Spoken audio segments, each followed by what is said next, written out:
Para abrir com chave de ouro o nosso evento, nós vamos trazer um tema novo de extrema importância para a qualidade, para a segurança do transporte aéreo. Na verdade, que dia nós até conversando, né, Túlio? Esse é um assunto de trabalho de pesquisa, um daqueles tipos de trabalho extremamente desgastantes, intensos, que requerem uma energia, um desgaste energético e financeiro, porém que é transparente, que as pessoas acabam não vendo isso na prática. Mas os frutos desse trabalho nós vamos ver ali para frente aqui como serão extremamente importantes aí para o bem da nossa aviação.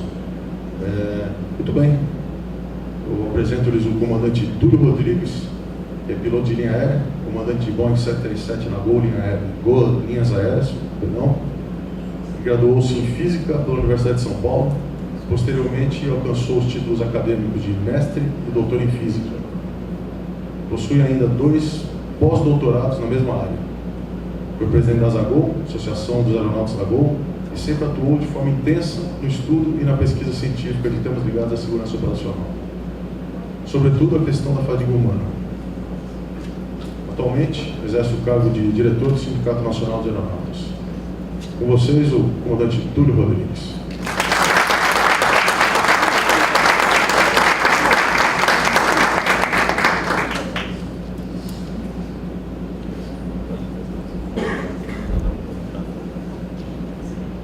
Bom dia a todos.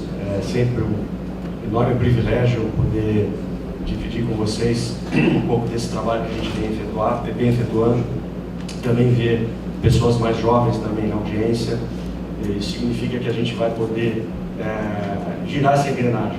E o mais importante, como o Aldo introduziu aqui, que eu vejo desse slide, é a questão da união das entidades, né? Para a gente conseguir a sinergia entre as entidades para poder fazer um projeto de tamanha importância. Bom, o título do projeto, da apresentação, é um título bem curto, né? Fala no projeto Fadigômetro. Foi o título que o nome que a gente desenvolveu, criou, para tentar traduzir aquilo que a gente enxerga como uma ferramenta para se estimar o nível de alerta dos tripulantes durante as suas jornadas de trabalho. Mas eu vou falar um pouquinho mais aqui também dos trabalhos que a gente vem fazendo, das análises de risco que a gente vem fazendo, a parte analítica do trabalho, a conexão entre um estudo multidisciplinar, né, e aquilo que a gente pode fomentar na indústria, que nem sempre você consegue usar a ciência de 100% das ocasiões. Mas o que a gente tenta trazer aqui é uma abordagem o mais científica possível, que consiga compatibilizar a segurança operacional com produtividade, para poder justamente ter uma proposta factível, tanto para que a ANAC possa tomar as suas medidas cabíveis de gerenciamento do risco, as suas normativas, quanto para que seja fomentado pelos operadores uma boa política para que se maximize as escalas dos tripulantes das empresas, no que se refere à produtividade, mas que não se perca a questão da segurança, que é o pilar fundamental da aviação. Bom, inicialmente, vamos começar com uma boa notícia, né? No dia 12 de julho, após 6 anos de muito trabalho, inclusive reverenciando a Abrapac, que foi a entidade precursora de todo esse processo, em 2011, na figura do comandante Paulo Alicate, quando a gente se deparou com um projeto de lei que realmente estava desconexo de qualquer questão de safety, né, que ele estava nascendo no Senado. Então, o Paulo Alicate, com o suporte da Abrapac, fez frente a essa ação parlamentar descabida, né, e conseguiu reverter, e do limão a gente fez uma limonada. Claro que não foi fácil, né, foi um processo muito complexo. Em 2013 o sindicato entrou no circuito, a Zagol também entrou no circuito, juntamente com a Abrapac e com a ATT, e a gente conseguiu atuar no Congresso, principalmente com o comandante Castanho e o comandante Thiago Rosa no final, para poder chegar a essa conclusão, esse bom desfecho. Isso foi dia 12 de julho. Pois é, mas isso foi a aprovação. Agora a gente tem alguns desafios pela frente, né? Como é que a gente vai implementar essa nova lei? Como é que a gente vai disseminar esses novos critérios? Quais são os desafios que nós temos pela frente? Bom, de acordo com o anexo 6 da ICAO, isso é uma tradução minha, tá? O estado do operador deverá estabelecer regulamentos com o objetivo de gerenciar a fadiga. Esses regulamentos devem ser baseados em princípios e conhecimentos científicos, com o objetivo de assegurar que membros da tripulação de voo e de cabine, que são pilotos e comissários, estejam atuando com um nível adequado de alerta. E é isso que a gente está trazendo para vocês. Nosso approach é exatamente esse, alinhado com o anexo 6 da OACI, que é a Organização da Aviação Civil Internacional. Bom, com isso, o Brasil vai ficar com uma estrutura diferente no seu arcabouço regulatório. Antes era só a Lei 7183, então quando a gente assistia algumas palestras da própria agência, a agência mencionava que a lei é a primeira barreira para a fadiga. E de fato é. Nossa lei ela tem um redutor noturno, ela tem conceitos interessantes, mas ela precisa evoluir. Né? Como o visual da aviação evolui, a gente até 3 anos atrás, a gente voava 6 madrugadas seguidas, sem nenhuma trava legal, e a aviação mudou, a distribuição de voos de madrugada aumentou muito. Na década de 90, 80 não se voava tanto de madrugada como se voa hoje, e com essa nova estrutura a gente vai ficar com a base desse triângulo pela lei federal, que é a lei 13.475. Todos os operadores estarão subordinados a essa lei, independentemente de estar ou não fazendo um programa ou um sistema de gerenciamento do risco da fadiga. Então, à medida que o operador está homologado, ele vai estar subordinado a essa lei. Se ele, então, se adequar ao RBAC 117 da ANAC, ou seja, através de um programa de gerenciamento do risco da fadiga, ele vai, então, conseguir extrapolar alguns limites dessa lei para, então, aderir aos limites prescritivos que continuam sendo prescrição do RBAC. E nós temos aqui o vértice do triângulo, onde é uma possibilidade que não existiu no Brasil. Então, se eu quiser fazer um voo saindo de Congonhas para Dubai, né, daqui a 10, 15 anos, uma aeronave ultramoderna, eu vou poder propor, através do safety case, que haja uma extrapolação do limite. Esse safety case ele tem que ser aprovado pela agência e, no nosso entendimento, viés sindical também, ele tem que ser aprovado num acordo coletivo com o sindicato, uma vez que ele está extrapolando também o limite trabalhista. Então ele precisa de 2 autorizações, uma autorização do Estado, que é através da ANAC, e uma autorização trabalhista através de um acordo entre as partes envolvidas. Bom, para que a gente possa entender essa estrutura desse triângulo, se alguém tiver alguma dúvida também, quiser fazer alguma pergunta, não sei qual é o formato que vocês sugerem, mas aqui quanto mais fluido for, melhor para a gente. Da outra vez eu tive a infelicidade de falar depois do Portela, né? Dessa vez eu não tenho desculpa. Mas agora... Né? Então o roteiro que eu defini aqui, basicamente, foi de falar do modelo. Eu não vou entrar em detalhes, porque é muito técnico, né? Só para a gente botar exatamente na mesma página por que nós estamos usando o modelo Safety First, quais são as principais características e a validação desse modelo na indústria, o projeto fadigômetro, em alguns slides, ele está ainda em fase de implementação, como que a gente correlaciona limites prescritivos e o risco da fadiga, usando também dados da indústria e modelos biomatemáticos e as conclusões e lições aprendidas. O modelo, esse diagrama aqui, leva em conta as principais características do modelo. Ele foi adaptado da publicação do Steven em 2004. O modelo ele é baseado na regulação do reservatório de sono. Então, à medida que você dorme, você ganha crédito, à medida que você está acordado, você perde crédito, numa razão de 2 para 1. Então, você fica acordado tipicamente 16 horas e dorme 8. Inclusive, isso aqui foi fruto de um prêmio Nobel recentemente, vocês devem lembrar disso. O próprio desenvolvimento dessa teoria do ciclo circadiano realmente acarretou um prêmio Nobel na ciência nesse último ano. Quando você está em vigília, o reservatório vai se degradando. Quando você está no sono, o reservatório vai aumentando. Esse daqui é chamado processo homeostático, que é o ciclo da vida, da nossa vida. A forma como o reservatório é preenchido depende de 2 fatores. Depende de quanto ele está fora do nível ótimo, né? Então, com isso você tem a intensidade do sono aumentando, à medida que você tem um débito de sono grande, né? Ou seja, você fala, bom, esse indivíduo está se suicidando, né? Ele está 3 dias sem dormir, então ele precisa desligar. Quanto maior for o seu débito de sono, maior é essa derivada aqui. E também do ciclo circadiano. Não adianta a gente dormir às 2 da tarde, que não vai ser igual dormir da meia-noite às 8, das 11 às 7. Né? Então, isso daqui depende de 2 componentes. Tanto de quanto você já está em vigília, quanto do ciclo circadiano, ou seja, da hora do dia. E tem uma outra componente que ela interfere apenas na performance, que tem a ver com a inércia de sono, que é quando você acorda, que você fica grog, né? Você não consegue ainda alinhar os neurônios, né? No sentido bem simplório, e com isso você tem uma perda de desempenho que leva até, dependendo do seu déficit de sono, até 120 minutos para zerar. Varia muito de pessoa para pessoa, costuma ter um impacto grande aí nos primeiros 60 minutos. Isso, inclusive, é uma forma de gerenciamento. Você vai fazer um voo com tripulação de revezamento, né? Você tem que acordar o indivíduo que vai operar a máquina antes, né, para ele poder se ver livre da inércia de sono. Né? Acordar ele, daqui a 15 minutos ele está operando a máquina. Então, isso aqui é importante também, mas é feito da ordem de 5%, tá? Na efetividade. E o que é efetividade? A efetividade é a tua capacidade de responder no menor tempo possível de forma certa, tá? Então, ele é o inverso do tempo de resposta. Quanto maior for o teu tempo de resposta, teu tempo de reação a alguma demanda, menor a sua efetividade. Não é comum sobre o reaction time em inglês. Bom, como é que foi validado esse modelo?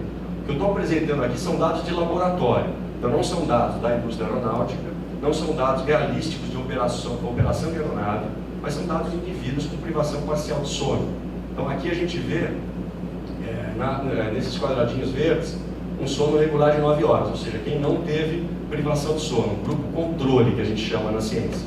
Essas pessoas não estão privadas de sono. Esse grupo das 7 horas, ele tinha uma restrição, ainda que pequena, e você verifica que realmente há uma degradação na velocidade média. Tá? Essa velocidade média em PVT é um teste, né, de vigilância psicomotor, né,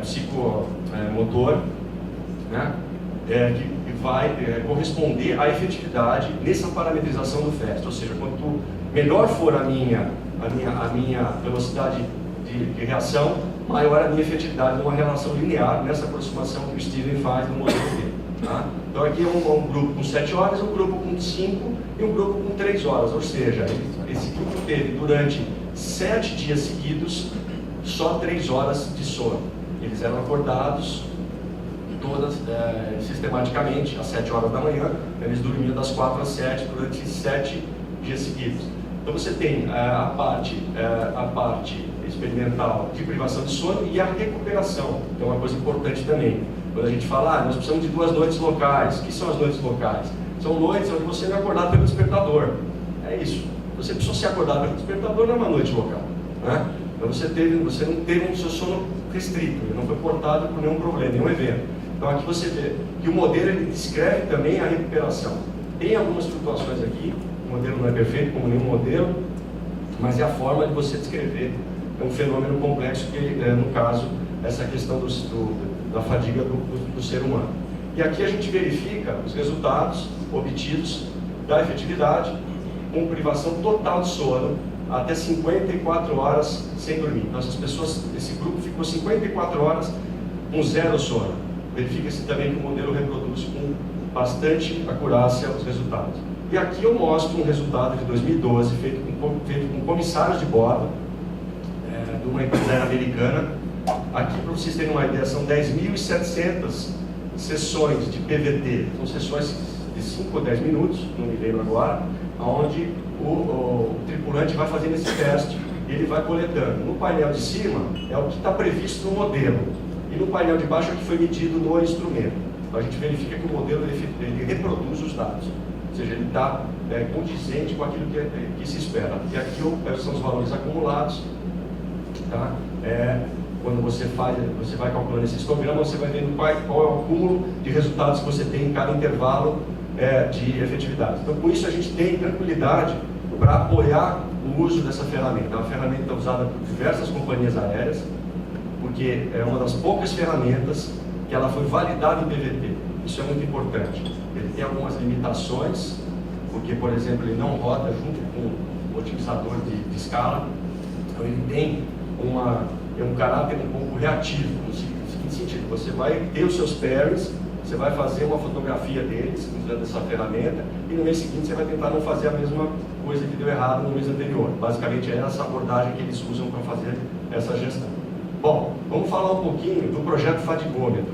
Isso é uma coisa que nos traz muita alegria de ter conseguido firmar esse projeto. A gente enxerga esse projeto como um divisor de águas na nossa aviação civil. Esse projeto ele foi assinado, coincidentemente, no dia 12 de julho de 2017, que foi o dia da aprovação do nosso projeto de lei no Senado, com as entidades representativas, que o Aldo, presidente da ABRAPAC, eu, na época, presidente da Azagol, o Rodrigo Spada, presidente do sindicato, e o comandante Marcos Pérez, presidente da ATT. Então, todas as entidades participam através de um termo de cooperação desse projeto. Aqui a gente demonstra qual o objetivo do projeto: monitorar o nível de alerta dos tripulantes brasileiros da aviação civil durante suas jornadas de trabalho, fornecendo análises de dados para identificação de perigos potenciais e propondo recomendações de segurança para mitigação de risco. Esse é o objetivo do trabalho. As parcerias: a Universidade de São Paulo, através do Instituto de Física, o Instituto de Biociências e a Faculdade de Saúde Pública, 3 institutos da Universidade de São Paulo, e o Instituto for Behavioral Resources, que é presidido pelo Steve Rush, através que é o dono da propriedade intelectual do Safety Fest. E os parceiros potenciais: o CENIPA, através da Comissão Nacional de Fadiga Humana. Nós faremos uma apresentação no dia 7 de novembro, na plenária do CNPA, e temos aqui o convite sempre feito para a agência e para as empresas aéreas, para que a gente possa efetivamente trabalhar juntos. Afinal, a gente quer otimizar o sistema, ninguém quer penalizar as companhias, causar um prejuízo, porque nós dependemos da saúde das companhias. Nós não podemos nos dar ao luxo de sacrificar as companhias, a gente só quer que seja melhor organizado, e já reverenciando que houve bastante progresso, bastante avanço, principalmente nas convenções coletivas, com a restrição das madrugadas, né? E agora a gente vai ter a restrição das monofolgas, que é algo que impacta muito, e outros assuntos que a gente pode abrir no final. Não é o foco aqui, mas a gente pode discutir um pouco sobre isso.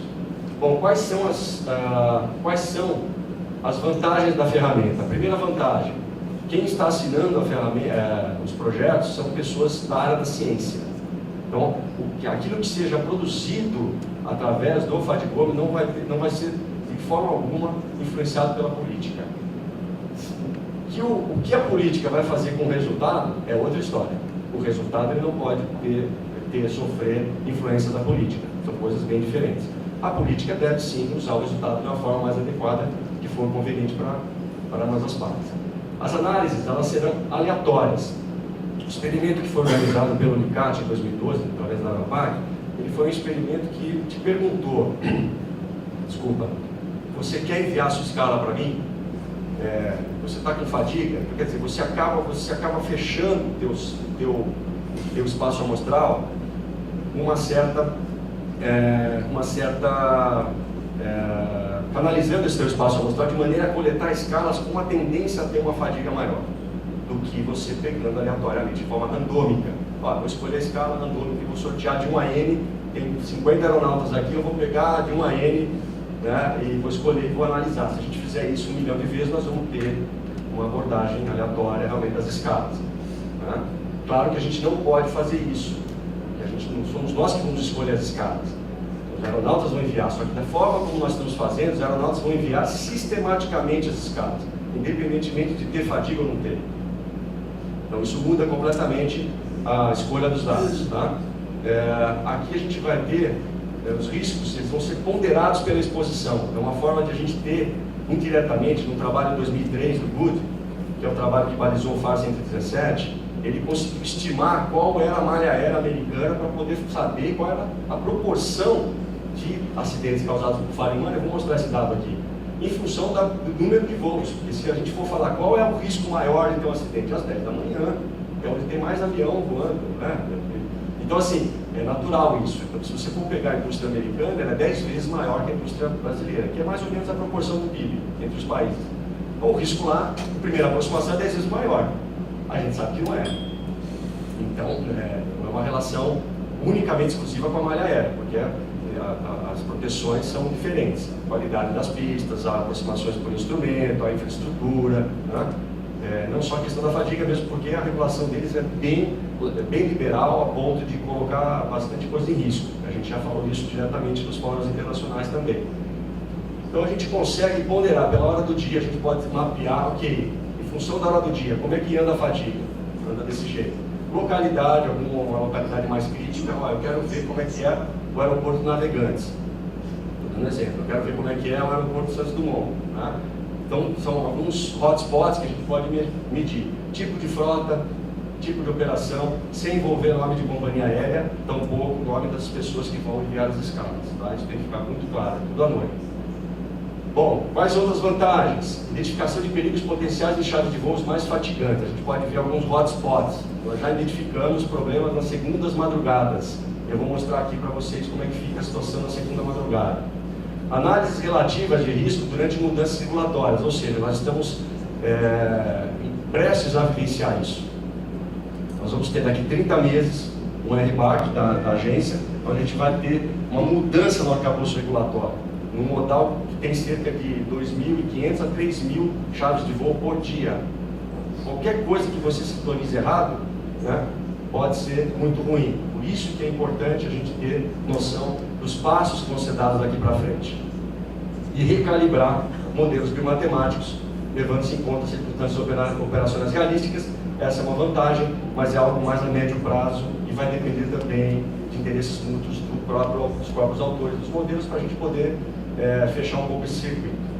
Bom, qual é a estrutura do projeto? A estrutura do projeto ela começa com uma nuvem de aplicativos que ainda está sendo desenvolvida. Tá? Esses aplicativos, eles então teriam essa capacidade de, através do aplicativo do aeronauta, tá? Enviar a escala dele para esse projeto, mediante um termo de consentimento livre esclarecido e o preenchimento de um questionário. Ele então entraria no projeto de forma anônima e espontânea, sempre preservando a confidencialidade das pessoas por conta do fato da escala estar sendo enviada de um aplicativo móvel. Esse aplicativo ele só vai ser validado à medida que ele inserir um SMS, por exemplo. Ele vai receber do sistema fadigômetro um código-chave e a partir do SMS ele vai então poder estar validado na plataforma. Essa plataforma ela vai ser toda a inteligência do projeto. Ela vai converter as escalas pelos diferentes formatos que vão ser recebidos num formato padronizado, no Common Separated Values, né, para poder entrar no console do FAST. E no console do FAST a gente faz então as análises para conseguir produzir a estatística desejada e o banco de dados que a gente almeja. Bom, cronograma de implementação. A configuração do console, com todos os nossos parâmetros e o treinamento com a equipe do pessoal do IBR já foi feito em agosto. Então nós já concluímos, nós treinamos o nosso pessoal que está participando da análise de dados. O desenvolvimento da plataforma, ontem eu recebi a informação do feedback do desenvolvedor, ele está em torno de 70%. Então, das 4 principais empresas brasileiras, 2 delas já estão implementadas nessa conversão. A customização dos aplicativos está prevista para finalizar em janeiro de 2018, ela está em torno de 25% hoje. Lançamento da primeira onda, previsto para fevereiro de 2017. A gente está prevendo fazer a primeira onda e capturar 4 meses de escala para poder, em julho de 2018, divulgar o primeiro relatório. Então a gente tem que ter um projeto com começo, meio e fim. Esse é o primeiro passo que a gente tem que definir. E com isso, eu mostro aqui para vocês, de primeira mão, saiu ontem, né? Isso aqui é uma grande empresa brasileira que está aqui já rodando automático, tá? Isso não é nenhuma inserção manual, é tudo feito através da plataforma Conversor. E aqui é a segunda empresa que eu comentei, então realmente já está funcionando essa parte do console e a gente agora tem que terminar com as outras 2 empresas e poder finalmente, provavelmente em janeiro lançar, em fevereiro lançar o nosso estudo. Bom, mas enquanto isso, a gente está também passando esse projeto, tá, pelo Comitê de Ética de Pesquisa no Instituto de Biociências da Universidade de São Paulo. Esse projeto de pesquisa especificamente tem a participação da professora Frida e do professor André, que são professores renomados na área. A Frida na área de cronobiologia, o André nessa área de neurociência, e eu estou ajudando na parte analítica, ali na parte dos números, estatística e o pessoal todo empenhado aqui das associações e do sindicato com esse projeto de pesquisa. Então, logo passe no comitê de ética e a gente consiga a parte tecnológica, que é a parte difícil do projeto, a gente vai disparar a coleta de dados provavelmente para fevereiro. Bom, essa primeira parte foi basicamente descrever o projeto, onde a gente chegou até aqui, e eu vou aproveitar esse final de apresentação para contar um pouco daquilo que nós já fizemos em termos de análise de risco e até para a gente entender como é que andam os nossos limites prescritivos, se eles estão equilibrados ou não. Né? Porque quando você vê uma foto igual essa, você fala assim, nossa senhora, a pista está molhada, né? Mas está equilibrado. Né? Se não der nada errado, né? Se não tiver nada errado nisso aqui, vai chegar no destino dele, muito provavelmente sem problema nenhum. Aí que a gente vai ver. Será que a gente precisa chegar nisso? Né? É essa que é a pergunta que a gente tem que se fazer, como a gente vai fundamentar os nossos argumentos. Bom, esse artigo aqui, tá? Na verdade, são alguns dados juntos. Tá? E os dados em preto foram fornecidos pelo Simon Folker, ele me forneceu esses dados. Eles abrigam 4 experimentos distintos da década de 90 e dos anos 2000, que envolvem operadores, mineradores, operador de escritório, todas as profissões. O ser humano é igual em todas as profissões, o ser humano não é diferente. Ele dorme de noite e acorda de dia. E esses dados em azul, não sei se vocês conseguem ver, são 4 dados aqui. Né? Nós estamos mostrando a relação entre o acidente e a exposição ao risco em função do tempo que você está a serviço. Tá? Esses 4 dados azuis são os dados do GUD de 2003, que foram os dados que balizaram o FAR 117. E mesmo assim, eles consideram 13 horas de jornada. Então, se não houve interesse industrial, não houve ciência também. Né? Obviamente que os interesses industriais precisam ser avaliados. Né? Foi aquilo que a gente falou, nós não temos como usar 100% a ciência. Se eu for usar 100% a ciência, é melhor não decolar, deixa tudo parado, né? E não é o caso. Então, o que a gente fez aqui? A gente fez um ajuste de uma função exponencial, onde a gente verifica que, a partir de 8 horas, começa a dar muito problema. Né? Então, de 8 para 12, o risco do acidente, ele dobra. Né? Ele dobra. Aqui em cima da curva, a gente tem pouco dado. Né? É um ajuste, ele tem relevância estatística, mas a gente tem pouco dado. Ainda bem, né? Ainda bem. E o que é incrível desse artigo, se vocês forem olhar, esse dado aqui combina dados com jornadas acima de 13 horas. Tem 1% das chaves de voo que estavam acima de 13 horas. Aí você fala, mas por que precisa desse 1%? Será que esse 1% não existindo?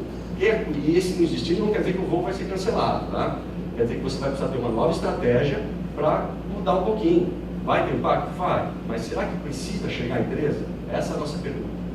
De 12 para 13, só daí já aumenta em 40%. E isso foi o que nos balizou, né, de limitar em 12 horas qualquer jornada sem descanso. As nossas jornadas de tripulação simples, elas não têm descanso. O nosso descanso é quando você tem um piloto a mais. Aí um piloto descansa e os outros 2 ficam na vigília. Então, toda jornada de simples, nós estamos na proposta limitando em 12 horas, balizando por esse resultado. Bom, vamos um pouquinho adiante, vamos tentar falar um pouco da componente circadiana. Como é que a gente vai fazer uma análise dos períodos do dia. Né? Então, a gente calculou um limite superior de 12 horas, mas vamos ver o que acontece em madrugada, vamos ver o que acontece com partidas muito cedo pela manhã, incrementar um pouco a análise. Isso aqui a gente fez no ano passado, essas simulações foram feitas pela equipe do IBR, nós não detínhamos ainda a licença do FEST para fazer essas contas. E aqui eu estou mostrando um exemplo de uma jornada que ela se inicia às 2 da manhã, ou seja, a gente considera que o aeronauta, ele acordou à meia-noite, tá? Saiu de casa à 1 da manhã e se apresentou às 2 da manhã. É um período de 120 minutos de commuting, não inclui só commuting, inclui o tempo de preparação, né? Que é você acordar, se preparar e se deslocar, que é um tempo convencionado na indústria. Basicamente, todas as análises elas levam em conta esses 120 minutos, não é nada além e nada abaixo. Então, com isso, a gente verifica o comportamento. Como é que é, então, a dependência desse fator que a gente está chamando de efetividade, aquele slide lá atrás que eu mostrei, que é o inverso do tempo de reação, como é que esse fator se conecta com o acidente? Então, esse é o resultado importante. Bom, Foi feita medida com 2, 3 mil acidentes em railroad, né? em transporte ferroviário, que é o ser humano. De novo, o ser humano está lá conduzindo, né? Fazendo o transporte. E nessa coletânea de 2006, foi feita motivada pelo Departamento de Transporte dos Estados Unidos. Foi um dos artigos que validou o modelo Safety First. Desses acidentes, eles separaram 400 acidentes que tinham causa falha humana.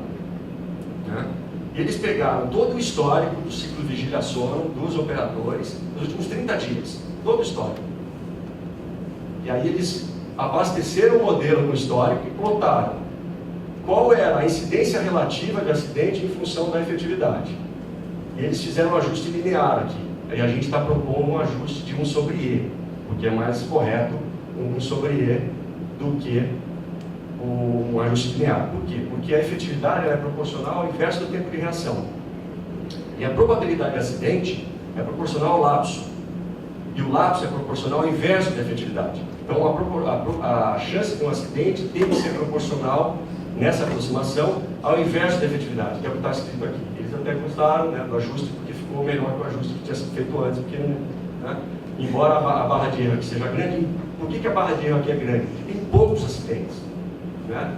São poucos acidentes aqui.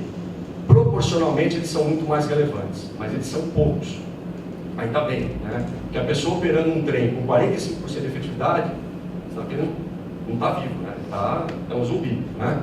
Então, por isso, a gente tem uma certa imprecisão aqui. Mas aqui a gente tem bastante precisão. E aqui a gente vai demonstrar uma zona de transição. Ok, então vamos fazer agora a conexão desse slide com a efetividade. E aqui eu estou mostrando a efetividade ao longo das horas do dia. Então, esse vale que você encontra é na baixa do ciclo circadiano, que é na madrugada, onde você tem a menor valor de efetividade. Conforme o dia vai, né, às 10 horas da manhã, tipicamente você tem você se beneficia, né, da componente circadiana. E aqui você tem o inverso, né, que é justamente o risco, que usa a fórmula do slide anterior, que eu não escrevi a fórmula, mas ela existe, né? Tá? Então aqui você verifica o pico do risco, ele está às 5 da manhã, onde está o mínimo da efetividade e vice-versa. E esse risco médio você faz a média entre 2 e 12. Estou considerando uma jornada de 10 horas aqui. Então com isso a gente pode plotar como que essa efetividade fica na segunda madrugada. Então olhem só que curioso, a efetividade na primeira madrugada ela está aqui representada pela linha preta e na segunda madrugada pela linha vermelha.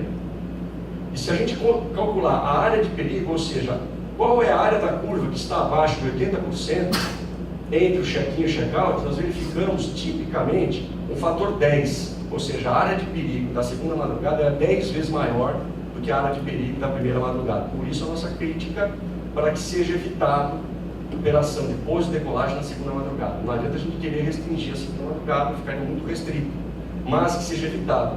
Faz um voo daqui da meia-noite às 8 da manhã, que é um voo que tem que acontecer. Mas no dia seguinte não faz um daquele de novo, que não vai ser bom. Né? É basicamente isso que está sendo contado aqui. Tá?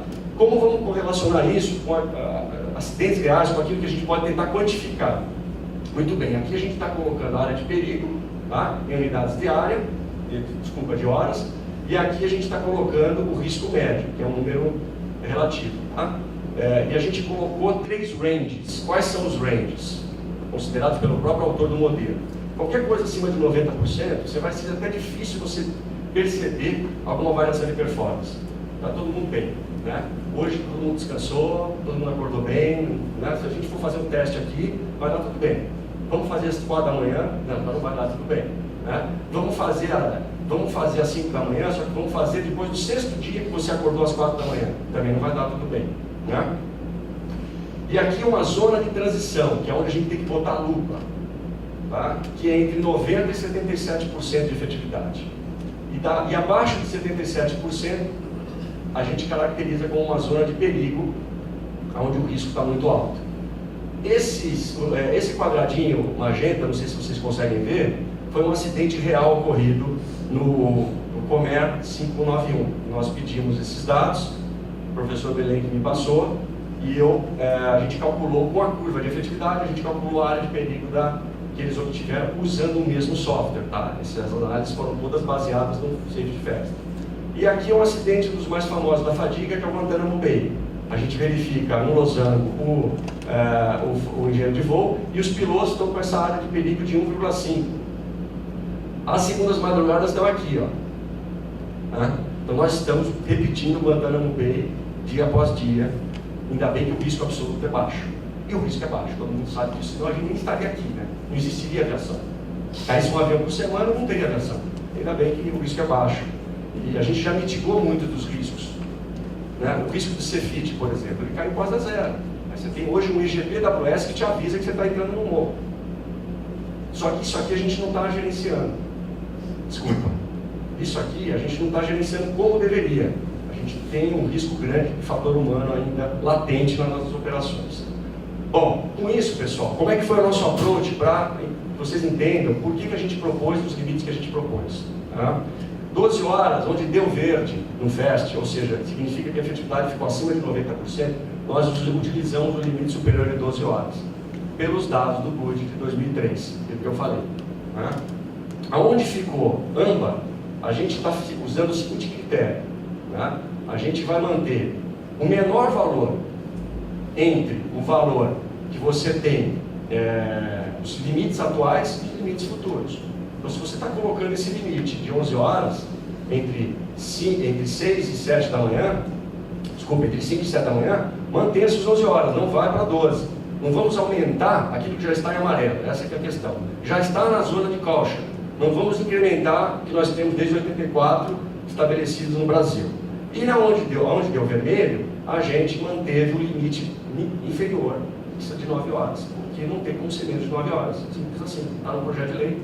É um limite legal, então não tem como a gente pleitear abaixo disso, mesmo dando vermelho. Verifique as áreas de perigo, 1.3 aqui e 0,7, 0,08. Aqui é o que acontece, ó. Essa é uma deficiência de todas as tabelas, quer seja da australiana, menos principalmente da americana. Por quê? Eles mitigam muito os voos que começam de madrugada. O voo começa às 2 da manhã e tem uma restrição de jornada. O voo que termina às 3 da manhã não tem a mesma restrição. E o pouso acontece na madrugada. Isso é um defeito que ocorre na tabela. Então, com isso, a gente tem aqui a nossa proposta. Nós propusemos para 1 e 2 etapas, aonde está vermelho ficou em 9 horas, o que está entre parênteses é o tempo de voo, onde está em âmbar ficou 11, aqui, quando a gente manteve o atual, ele saiu de âmbar, foi para verde, olha que beleza, ele estava em âmbar aqui, ele foi para verde, e essa fatia mantivemos 12, que é onde estava em verde. E aqui tem um cálculo que a gente leva em conta, da variação do risco em função do número de etapas, e aí fica meio técnico de eu entrar nesse detalhe, mas vocês podem acessar toda a informação no relatório. Nesse aqui está em inglês, mas tem a versão em português também, está na página do sindicato, está compartilhado pelas associações também. Bom, com isso, pessoal, a gente finalizou a proposta de tripulação simples. Até para eu estou vendo que vocês já estão na fadiga, né? Eu vou passar para a parte da tripulação composta, mas eu vou fazer poucas explanações para justamente não deixá-los muito fatigados. O que nos preocupa dessa proposta da agência?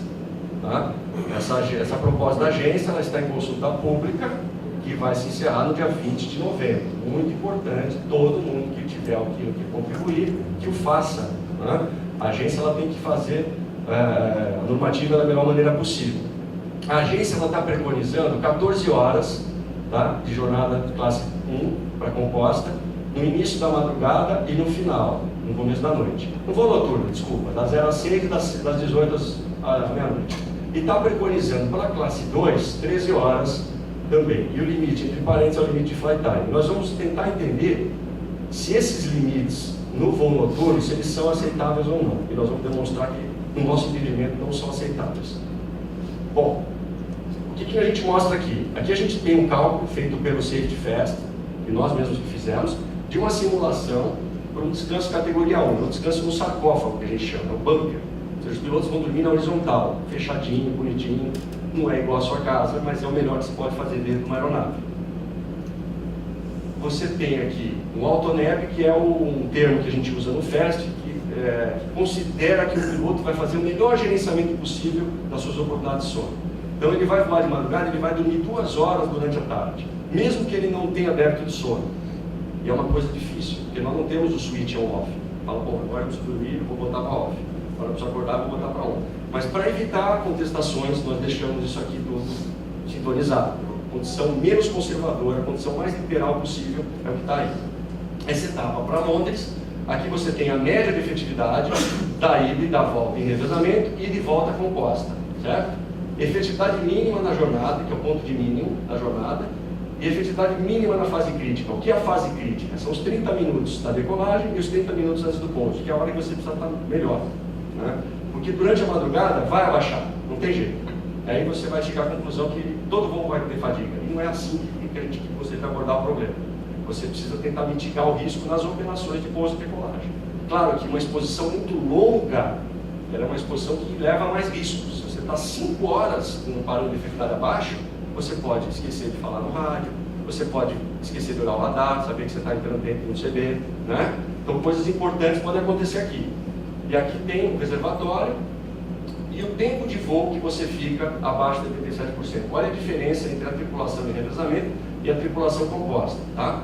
E aqui o tempo de voo abaixo de 77% na fase crítica, ou seja, na volta de Londres para Guarulhos, os últimos 30 minutos de voo, a tripulação composta fica no vermelho, toda abaixo de 77%.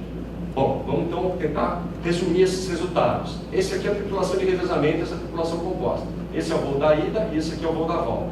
Então você verifica o decréscimo de performance, né, pelo fato de você retirar um piloto. Tripulação de revezamento, você tem 4 pilotos. Então 2 vão trabalhar e 2 vão descansar, e depois troca. Tripulação composta, ficam os 3 ali, né? Ficam 2 e 1 vai descansar, né? E depois vai alternando. São 3 descansos. Então você pega a tua oportunidade de sono e divide por 3. E na tripulação de revezamento você divide por 2. Você tem mais tempo para descansar porque você tem 4 pilotos, né? E com isso você verifica que essa efetividade mínima na fase crítica, ela cai muito para a tripulação composta, o que comprova que 14 horas não dá de noite. Então, essa análise não foi feita, não sei qual análise foi feita. A justificativa que nós tivemos acesso, que está no RBAC, foi uma aproximação do que era na CAL, do que era na FAR, e a gente tem essa síndrome, e isso a gente já teve também, né?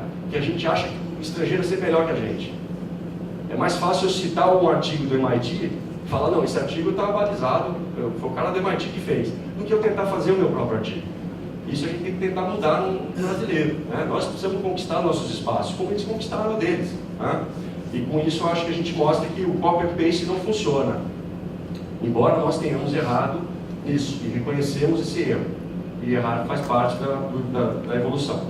Bom, aqui a gente verifica o voo da ida e o voo da volta, o amarelinho é a revezamento e o vermelho é a composta. Então na ida, o tempo de voo abaixo do limite ele aumenta em 30%. E na volta ele aumenta quase 6 vezes. Ou seja, o indivíduo está 250 minutos, são 4 horas, somando a ida e a volta, os indivíduos estão 4 horas abaixo do linear. E as empresas continuam indo com 3 pilotos para a Europa, as estrangeiras. Mesmo depois de alguns acidentes que não ficou comprovado que a fadiga foi o fator determinante, mas nós temos por que desconfiar. Eu não gostaria de estar a bordo de um avião sabendo que o pessoal está desse jeito. Não gostaria mesmo. Eu estou falando agora do fundo do coração pessoalmente, né? Então aqui está a situação, 6 vezes mais.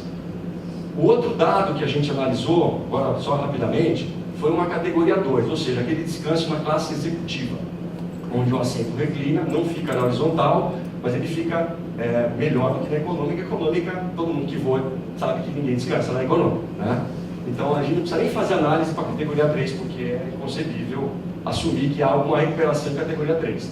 Então na categoria 2, também com autoneto, ou seja, o indivíduo perfeito, aquele indivíduo que não tem problema de apneia de sono, não tem nenhum problema individual, que ele dorme bem, ele não tem filho pequeno em casa, ele tem o switch off, mesmo sem ter sono atrasado, ele vai dormir certinho, beleza, não tem problema. Olha a situação dos 3 pilotos. O piloto 1 é essa estrelinha aqui, ele vem caindo, quando ele chega aqui ele vai dormir, ó, por isso que some o dado dele, tá? O piloto 2 ele vem aqui, só que ele dorme antes, aí ele sobe aqui e aparece aqui de novo. O piloto 3 é o primeiro que dorme, ele vem aqui, dormiu, aí ele acorda e vai até o final, tá? O consolidado, ele é o limite inferior de efetividade de um dos pilotos que está no comando da aeronave. Então sempre vão ter 2 pilotos no comando da aeronave. operando a aeronave, não no comando, 2 pilotos operando a aeronave. Né? A efetividade entre o piloto 1 e 2, por exemplo, nós vamos nivelar pela efetividade mínima de um desses 2 pilotos. Então, essa curva magenta, ela mostra o resultado da efetividade mínima. Olha a situação do pouso, os 3 estão dando cabeçada um com o outro aqui. Né? Então, essa é uma situação de 13 horas, por isso nós também não recomendamos um limite de 13 horas para a categoria 2. Nós estamos contestando esses 2 limites, tecnicamente. A gente acha que não há necessidade. Tá?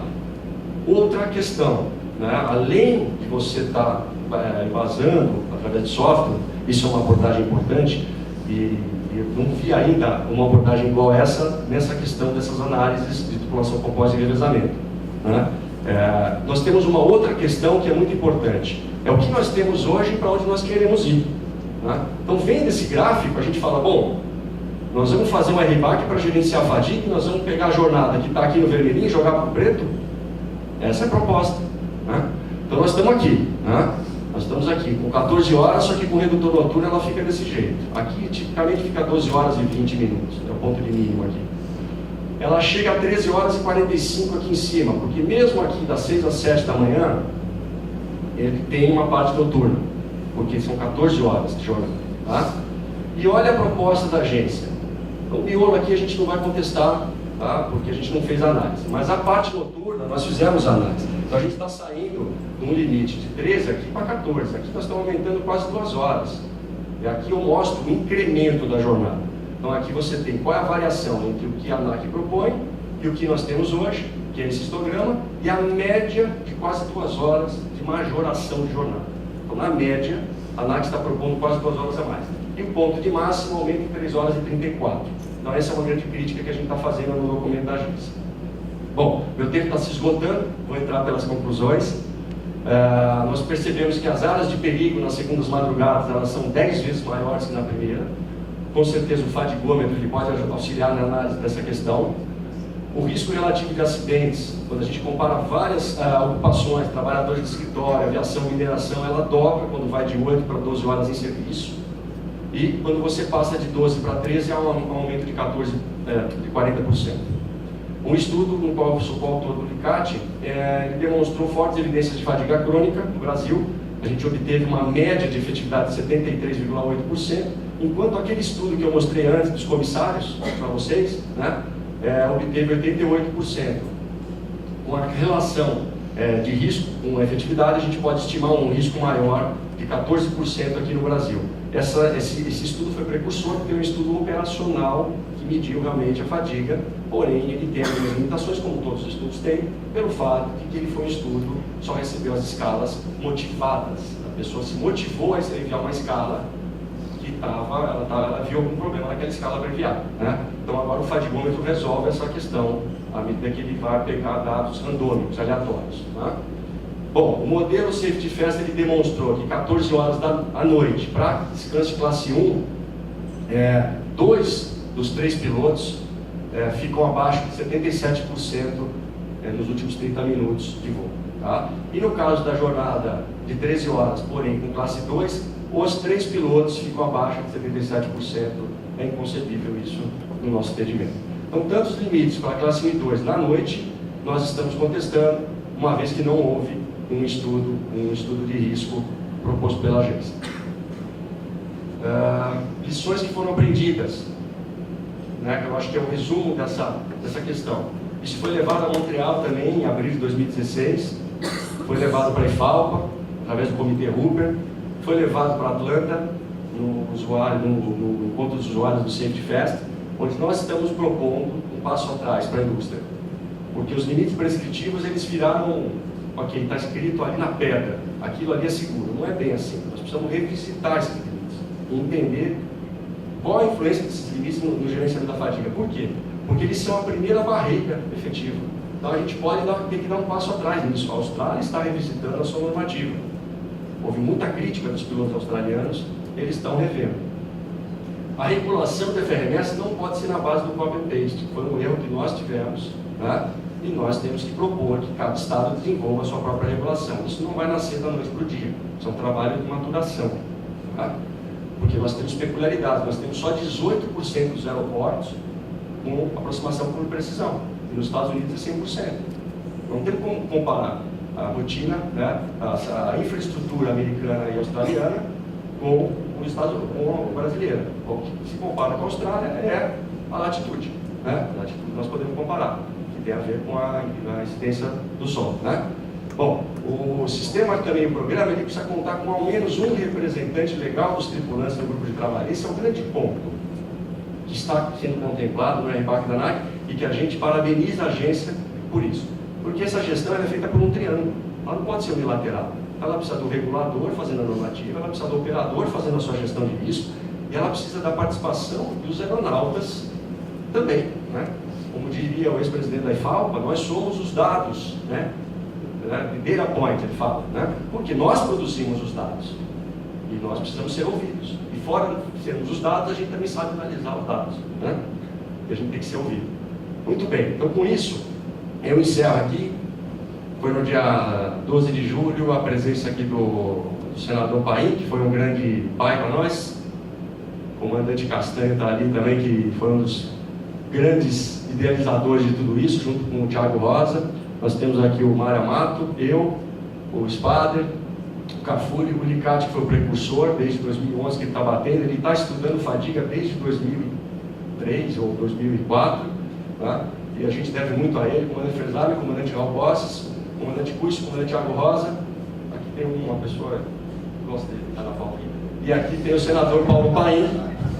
O senador Paulo Paim, eu esqueci o nome, por isso que eu não estou mencionando, pode ser me conta.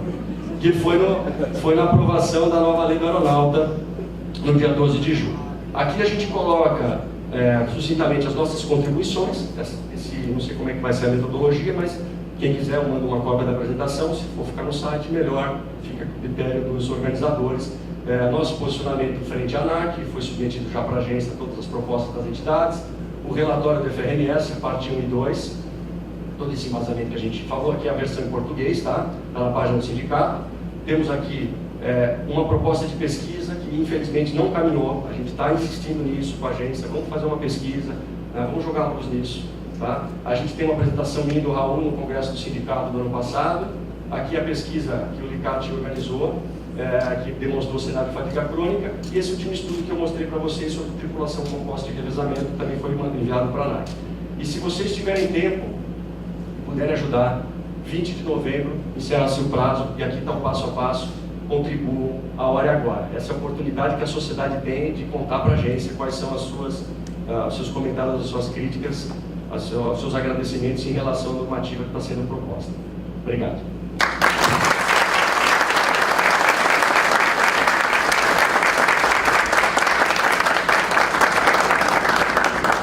Só para complementar aqui, agradecer imensamente ao Túlio pela essa troca de informações e nos trazer esse conhecimento todo. Vocês viram que é um assunto bastante simples, né?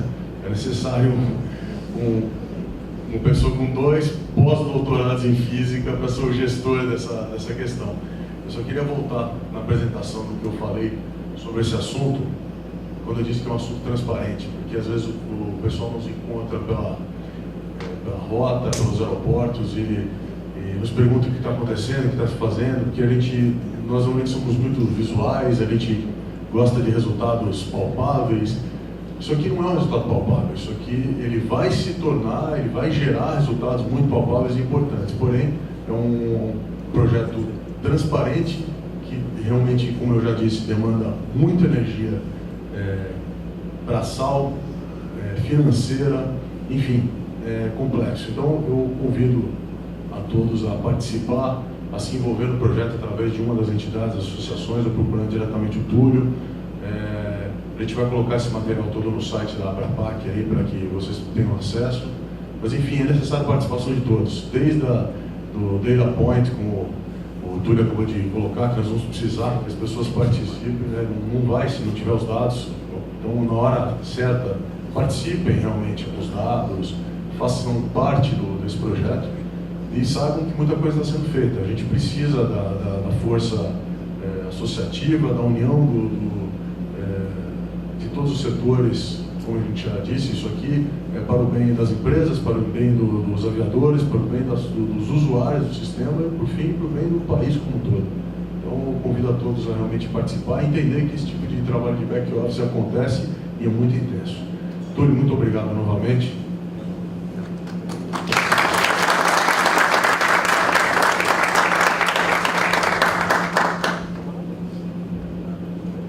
Sente esse pequeno, singelo gesto de agradecimento nosso.